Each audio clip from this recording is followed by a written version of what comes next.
Buat para orang tua baru nih, pasti ngerasa banget kan ya, pas punya anak pertama, rasanya semua hal tuh jadi sumber kekhawatiran baru. Salah satunya soal teknologi di rumah. Nah, pertanyaan yang sering banget muncul dan bikin was-was, bahaya nggak sih sinyal Wi-Fi buat si kecil? Yuk, kita bongkar faktanya sama-sama. Pasti familiar banget deh sama pesan kayak gini. Apalagi kalau udah muncul di WhatsApp grup keluarga. Tiba-tiba ada yang forward, tulisannya kapital semua, tanda serunya berderet. Rasanya pengen langsung lari dan cabut router saat itu juga kan? Eits, tahan dulu paniknya. Kita luruskan sama-sama ya. Pesan yang bikin heboh tadi itu adalah mitos besar. Sama sekali nggak didukung sama bukti ilmiah. Betul banget. Dan ini bukan opini saya loh ya, tapi ini adalah konsensus ilmiah. Lembaga sekelas WHO alias Organisasi Kesehatan Dunia dan para ilmuwan di seluruh dunia itu sepakat gelombang Wi-Fi itu aman. 100% aman untuk semua orang, termasuk untuk bayi kita yang masih mungil. Jadi yuk, tarik napas lega dulu. Nah, di sini kita nggak cuma bakal bilang Wi-Fi itu aman terus selesai. Nggak, kita akan bedah logikanya sampai ke akar-akarnya. Tujuannya apa? Supaya setelah ini kita semua bisa lihat router di rumah tanpa ada rasa was-was lagi. Oke, sekarang kita masuk ke inti masalahnya. Biang keladi dari semua kepanikan ini itu sebetulnya cuma satu kata yang kedengarannya serem banget, radiasi. Dengar kata radiasi, otak kita pasti langsung mikir bom nuklir atau film-film superhero kan? Padahal secara ilmiah, radiasi itu artinya sederhana banget. Cuma energi yang bergerak. Udah, itu aja. Cahaya matahari yang kita rasain tiap pagi, itu radiasi. Sinyal radio yang kita dengar di mobil, itu juga radiasi. Jadi, radiasi itu ada di mana-mana dan jadi bagian dari hidup kita. Nah, ini dia kuncinya. Bisa kita lihat di tabel ini. Radiasi itu ada dua jenis utama. Ada yang namanya radiasi pengion, energinya super tinggi. Contohnya sinar X. Nah, yang ini memang bisa merusak sel tubuh kita. Tapi, ada juga yang namanya radiasi non-pengion, yang energinya super duper rendah. Dan tebak apa? Wi-Fi, Bluetooth, sinyal radio, sinyal HP, semuanya masuk ke kategori yang aman ini.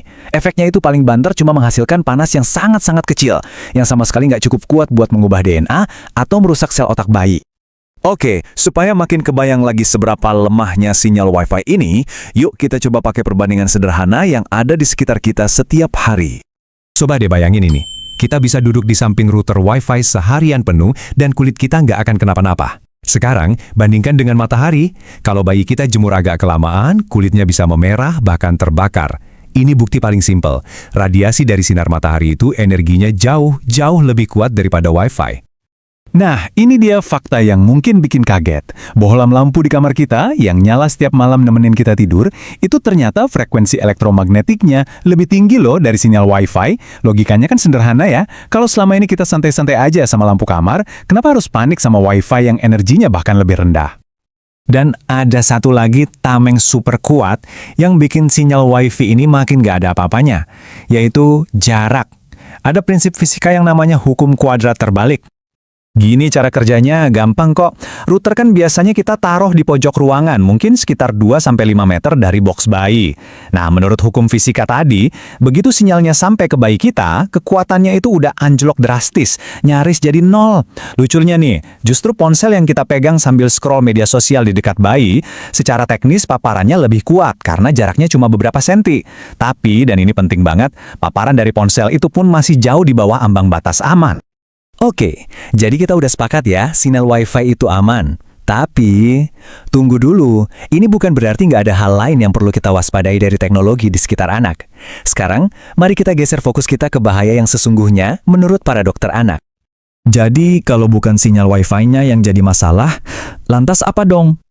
Jawabannya sebetulnya ada di depan mata kita. Bukan sinyalnya yang tak terlihat, tapi layarnya yang menyala terang.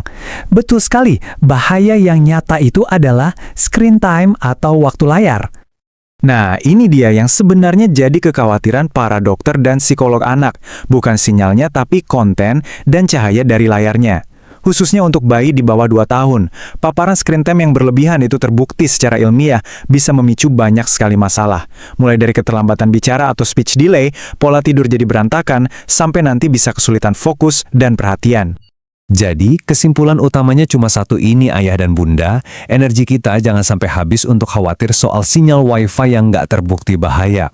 Mari kita fokuskan energi kita untuk mengelola gawai, karena seperti kata slide ini, wifi-nya aman, yang harus diatur itu screen time-nya bun. Nah, sekarang pertanyaannya untuk kita renungkan bersama.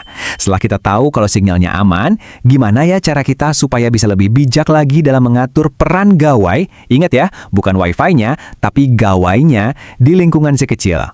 Ini bukan lagi soal ketakutan, tapi soal pilihan sadar kita untuk menciptakan lingkungan terbaik bagi tumbuh kembang mereka.